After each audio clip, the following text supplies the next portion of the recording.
Aboriginals had never, he argued, legally ceded their sovereignty. And therefore, his argument in public life was that Australia was an illegal nation. Hi, I'm Dr. Jed Macosko at Wake Forest University and academicinfluence.com. And today we have another special guest, Professor Dipesh Chakrabarty from the University of Chicago, who is an eminent historian. And I have a few questions for you, Professor. I was wondering, you said you got your start in both physics and in geology. Why was it that you got pushed into geology? I heard that your interest in physics was because of your interest in philosophy, and that seemed like the most philosophical of the different sciences. But geology, I don't see where the philosophy comes in. So how did you end up there? No, I mean, actually, it was something. It was a choice that I think has stood me in good stead later in life, because now I work on climate change and I read a fair amount of Earth system science to understand what's going on. So my old interest in geology comes back and helps me. But the way that chemistry was taught in India, I didn't like it. So I was a refugee from the pedagogical oppression of chemistry. And we had to take 3 subjects. Maths was compulsory. So the choice was between chemistry or geology. And yeah. That says it all. But I wish I'd done more. Yeah, exactly. I wish I'd done both chemistry and geology. Yeah. But the system wouldn't allow for that. Well, that makes more sense. And the other thing I was curious... and it really had to do how... Sorry, I was just going to say that it really had to do how chemistry books were written for high school students and how the subject was taught. The subject was not taught interestingly. I mean, it's such an important subject. It comes into everyday life, from cosmetics to everything. I mean, life is full of chemistry. And somehow with physics, what was interesting about physics was almost obvious. And my father was a teacher of physics. So he had a master's degree in physics. And, and from childhood on, he would ask me questions like, why do you think the sky turns red, in the morning or in the evening? Yeah. Oh, that's great. And, so he gave me a certain kind of curiosity about the physical world around us. And now I realize how important chemistry was and is. Yeah. But it really was the method, the way people taught. As a child, I was not wise enough to think that, look, however it's taught, it doesn't matter. I should myself venture out and find out what's important and interesting about it. And I didn't. I took the easy path out. I thought, they don't teach it well. I don't like it.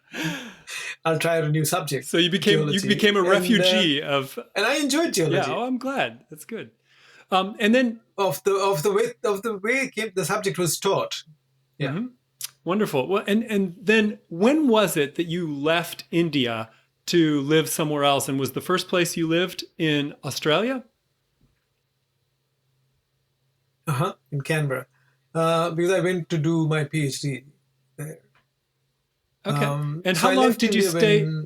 At the very, very... In Australia. How long did you stay? 20 years. Perfect. 20 years. Yeah.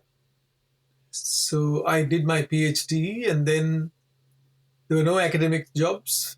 So I was working in the Australian Defence Department as a graduate clerk for 18 months. When I got a postdoctoral fellowship at the University of Melbourne, where I had actually taught for a year while doing my PhD. And then a permanent position came up, and I applied for it, and I got it. And I was there until I moved to Chicago. Wow! So altogether 20 years. You said that while you were in Australia, you studied some of the history of the Aborigine people. And did you ever come in contact with Professor Henry Reynolds? And what would you say are the differences between Henry's work, who's also very influential in history, and your own work? Well, of course I did, because Henry made his name while I was teaching there when I was a young uh, teacher, a young lecturer at the university. And Henry was very instrumental in making Aboriginal history a university subject. So a new subdiscipline was born while I was teaching called Aboriginal history. And Henry was one of the key architects of that subdiscipline. And the other remarkable thing about Henry Reynolds' work then was that it gave me a very interesting example of how historians could actually intervene in public debates and shape them. So, just to give you the gist of Henry's early work in 2 or 3 sentences.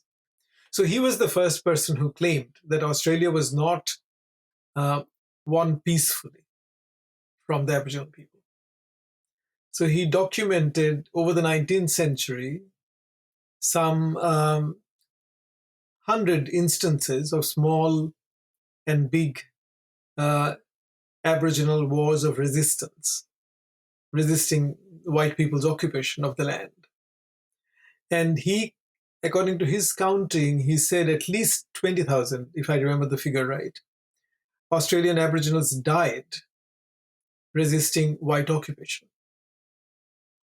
And his argument was that because Australia was taken over, unlike in Canada, US, or in New Zealand, without signing a treaty or treaties with Aboriginal groups,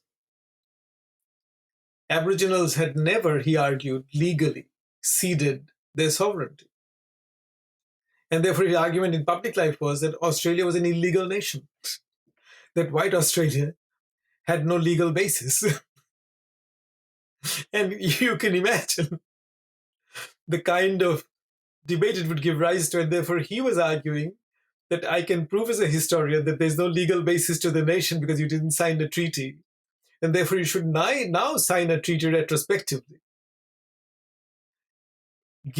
acknowledging, as it were, the First Nations' rights on the nation and on the land through a treaty. Now, that treaty was never signed, but this was a remarkable instance of an intelligent historian taking advantage of certain legal mythologies, demolishing some, which was that demolishing the myth that Australia was occupied because it was terra nullius. There was no humans there, empty land. He demolished that myth. But he also tried to argue that if you took somebody else's land without them agreeing, then you've taken the land by conquest, and a nation founded on conquest doesn't have a modern legal basis as a nation. So he was trying to shame white Australians into signing a treaty with Aboriginal groups. And Henry was part of a very interesting historical moment in Australia, which began in the early 70s and ended somewhere in the 80s. And I happened to go to Australia in 1977, very end, December 76. And my PhD years and my early teaching years they coincided with what was going on in Aboriginal history, with Henry Reynolds being one of the heroes of that story. So, yes, I actually think Henry's story deserves to be told to larger audiences. Well, thank you for summarizing it. Now, how did you decide to leave Australia, and why did you choose the University of Chicago, and what have you been doing there? Have you continued your work on the Aboriginal people? Or? So, no, I used to read up a lot, and I still do, on Aboriginal history, which used to influence my thinking, even as I worked on India. So what happened was that I didn't actually choose to come to Chicago. Chicago chose me. So I got a phone call one day saying, "We have a job for you." And I said to my friend whom I knew, who was calling me, a very well-known Sanskritist, Sheldon Pollock, and I said, "How many people are you saying this to?" And he said, no, it's you. We have, if you want it, we have discussed you. We've discussed other possible people. And in those days, I think maybe university still has the right. You could actually invite somebody to a full professor's position without necessarily advertising and without asking for application. You could internally look at comparable candidates and choose somebody and go to them and say, we want you to join. And what was happening in Australia was that uh, Australian interest in Indian studies was declining, whereas Chicago has a very strong tradition of studying India and the subcontinent, very strong. So it came at the right time, uh, and I moved to Chicago in 1995. I visited in 1994, and it was funny because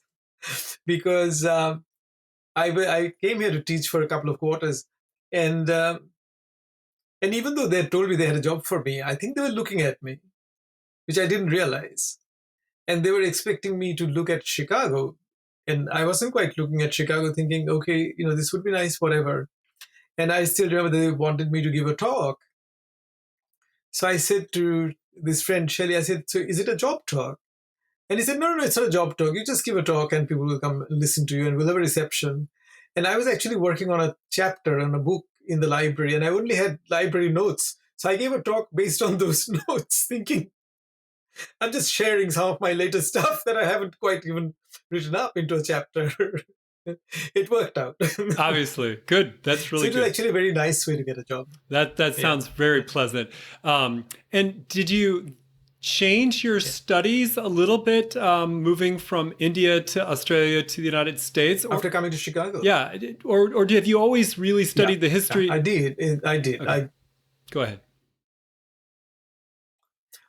It changed in several ways. So, as I was saying before, because of having moved through different subjects, I always had a deep interest in methods. How does how's a discipline study the world? What are its assumptions? What are the things that the discipline lets you see? What are the things that it doesn't let you see? Um, so that interest became stronger, even stronger after coming to Chicago.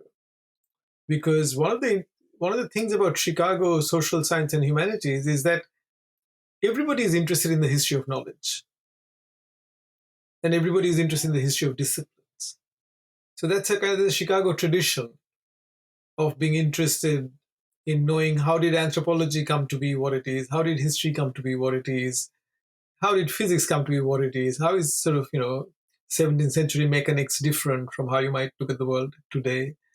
So there was so my interest in questions of methods meshed in very well with what the university does.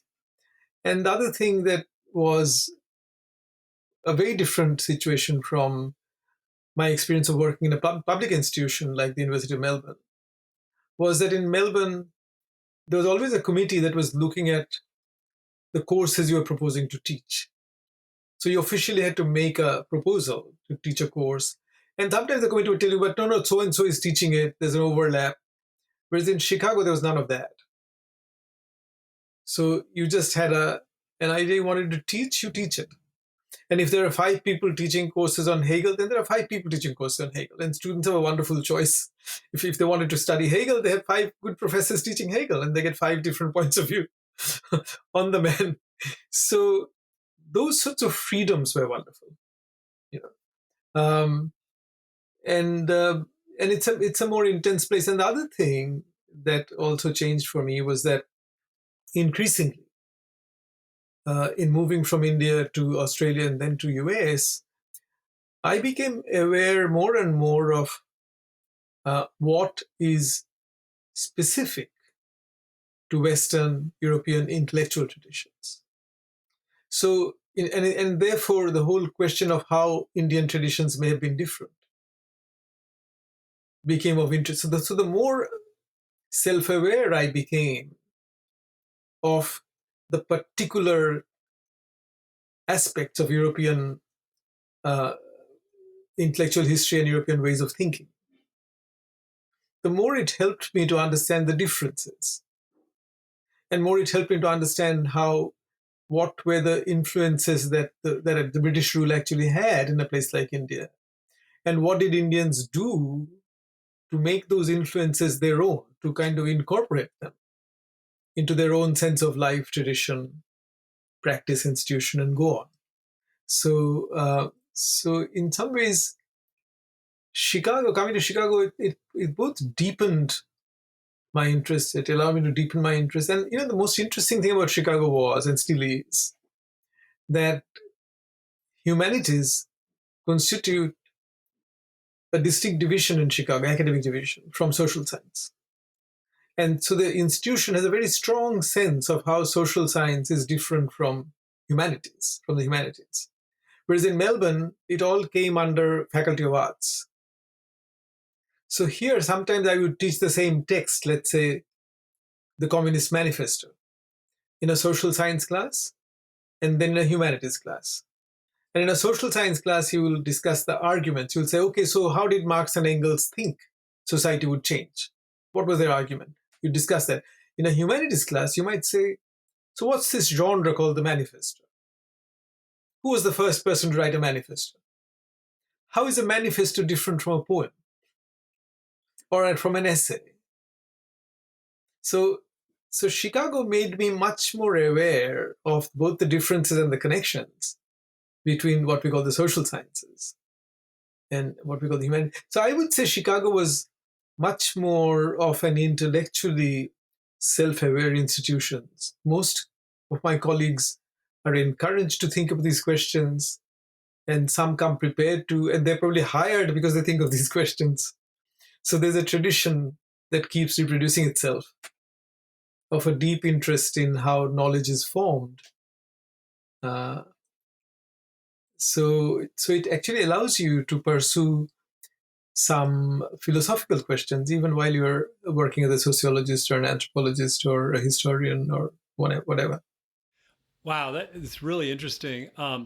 Now, just as we close out this interview, you are one of the most influential historians of the Sure. past 10 years, which coincides with how you've become more involved with climate change, global warming. Can you just finish off this interview by telling how, as a historian, can you study climate change and how that looks?